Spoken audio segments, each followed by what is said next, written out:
got it. Which one you want? Well, I grew up coming to the fair. I mean, it's fun. That's why I've come. I still bring my daughter. Second time here. It's just fun.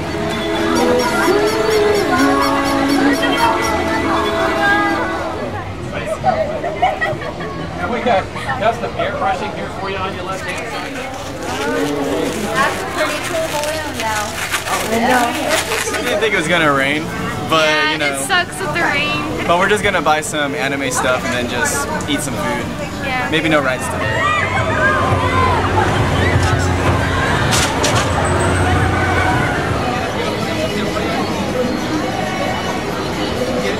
I can't think of a year where I didn't go to the Strawberry Festival. Maybe there might have been one. Yeah. And they always amaze me, these girls. Uh-oh. Yeah, you don't have to eat that again if you don't like it. Sherry, would you mind bringing the wet towel, please? Because she can't even see right now. You definitely won first place. Let's give a hand.